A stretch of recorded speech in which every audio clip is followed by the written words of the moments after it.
Assalamualaikum warahmatullahi wabarakatuh. Kami dari kelompok 9 yang terdiri dari Cynthia Nurlatifah, Saidatul Aliyah, dan Firda Fitriana Dewi akan mempresentasikan makalah kami yang berjudul Teknik dan Metode Pemecahan Problematika Peserta Didik. Lalu, apa saja yang akan kami bahas dalam pembahasan kali ini, yaitu yang pertama, problematika. Lalu yang kedua, pemecah masalah perkembangan peserta didik. Dan yang terakhir, teknik dan metode pemecah masalah perkembangan peserta didik. Opsi yang pertama yaitu problematika. Problematika, suatu masalah biasanya memuat situasi yang mendorong seseorang untuk menyelesaikannya, akan tetapi tidak tahu secara langsung apa yang harus dikerjakan untuk menyelesaikannya. Jika suatu masalah diberikan kepada seorang anak dan anak tersebut dapat mengetahui cara penyelesaiannya dengan benar, maka soal tersebut tidak dapat lagi dikatakan sebagai masalah. Sesuatu dianggap masalah bergantung kepada orang yang menghadapi masalah tersebut. Di samping secara implisit suatu soal bisa memiliki karakteristik sebagai masalah.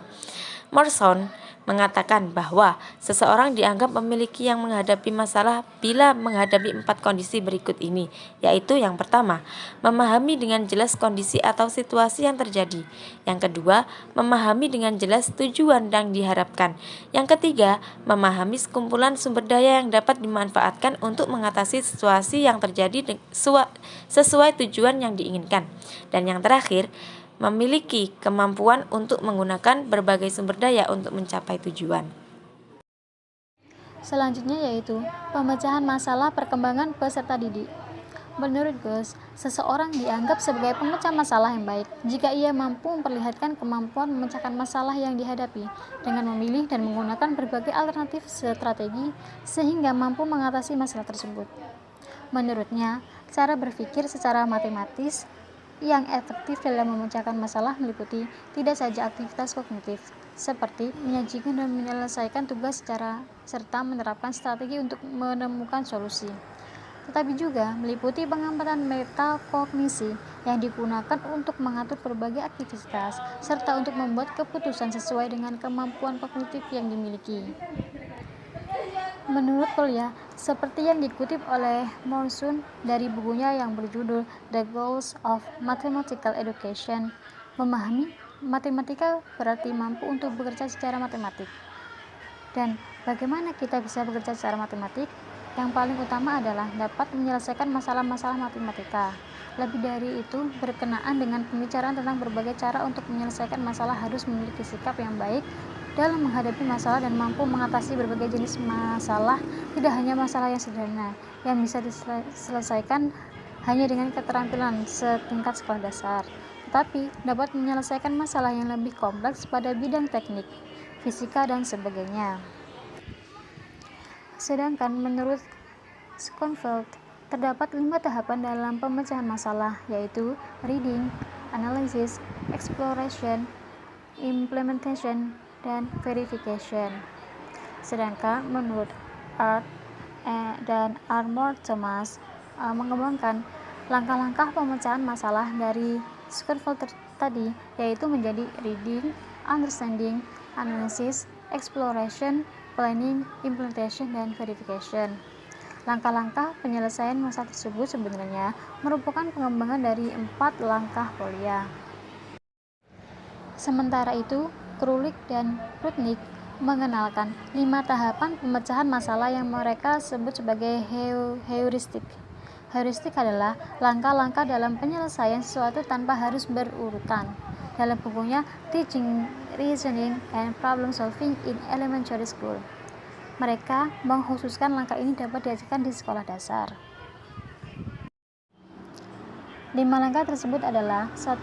Read and think, membaca dan berpikir, yang meliputi kegiatan mengidentifikasi fakta, mengidentifikasi pertanyaan, memvisualisasikan situasi, menjelaskan setting, dan menentukan tindakan selanjutnya. Yang kedua yaitu explore and plan, eksplorasi dan merencanakan, yang meliputi kegiatan mengorganisasikan informasi, mencari apakah ada informasi yang sesuai atau diperlukan, mencari apakah ada informasi yang tidak diperlukan, menggambar atau mengilustrasikan model masalah dan membuat diagram, tabel, dan atau gambar. Yang ketiga yaitu Select a strategy, memilih strategi yang meliputi menemukan atau membuat pola, bekerja mundur, coba dan kerjakan, simulasi atau eksperimen, penyederhanaan atau ekspansi, membuat daftar berurutan, dedukasi logis, dan membagi atau mengkategorikan permasalahan menjadi masalah sederhana. Yang keempat yaitu find an answer, mencari jawaban, yang meliputi kegiatan memprediksi, menggunakan kemampuan berhitung, menggunakan kemampuan aljabar, menggunakan kemampuan geometris, dan menggunakan kalkulator jika diperlukan.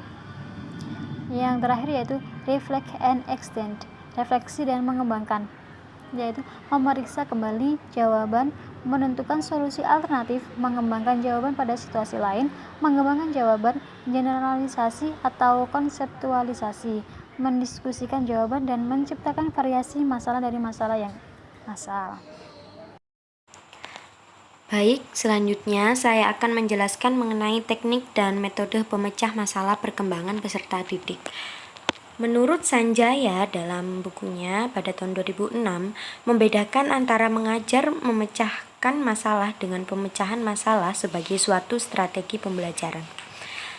Mengajar memecahkan masalah adalah mengajar bagaimana siswa memecahkan suatu persoalan, misalkan memecahkan soal-soal matematika.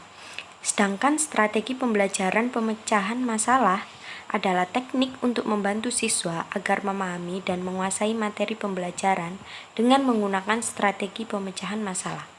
Perbedaannya terdapat pada kedudukan pemecahan masalah, apakah sebagai konten atau isi pelajaran atau sebagai strategi.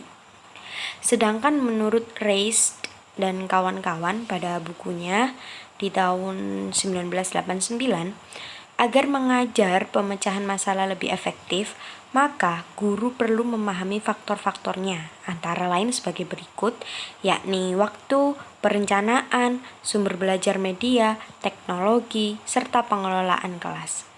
Waktu yang direncanakan harus efektif dan sesuai dengan kemampuan serta proses berpikir siswa.